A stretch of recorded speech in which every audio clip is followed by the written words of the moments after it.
एक समय की बात है। एक छोटे से गांव में रघुनाथ जी और उनकी पत्नी सरला देवी रहते थे।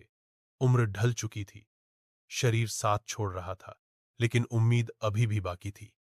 उम्मीद कि उनके तीनों बेटे कभी न कभी उनके पास लौटेंगे। रघुनाथ जी के तीन बेटे थे, रवि, संजय और सबसे छोटा राजू। बड़े बेटे शहर में नौकरी करते थे, अच्छी तनख्वाह, बड़ा मकान, बड़ी गाड़ी। लेकिन माँ बाप के लिए समय, वो तो शायद उनके कैलेंडर में कहीं था ही नहीं। राजू बस 24 साल का, मगर दिल से बूढ़ा पिता और माँ का सबसे बड़ा सहारा। सुबह उठकर खेत जाता, दोपहर में घर आता, माँ के लिए दवाई, पिता के लिए गर्म पानी, यही उसकी दिनचर्या थी। उसे ना किसी विरासत की चिंता थी, ना किसी हिस्से की लालसा। बेटा, हेलो राजू, सुनो, इस महीने तो हम नहीं आ पाएंगे। ऑफिस में बहुत काम है यार। माँ, पापा का ध्यान रखना। ओके?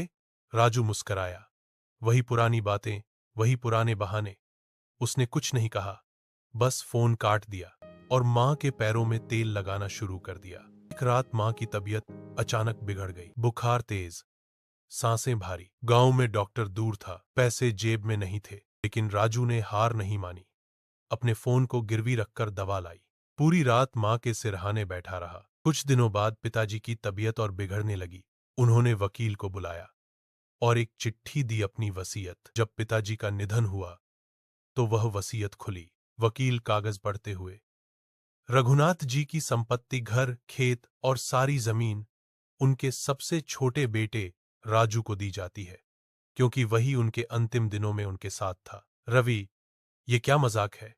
हम भी तो उनके बेटे थे, हमारा कोई हक नहीं? गांव का मुखिया। हक विरासत से नहीं, सेवा से मिलता है। जब उनके पास कोई नहीं था, तब राजू था। उसने उनके आंसू पोंछे, दर्द बांटा और सच्चे बेटे का धर्म निभाया।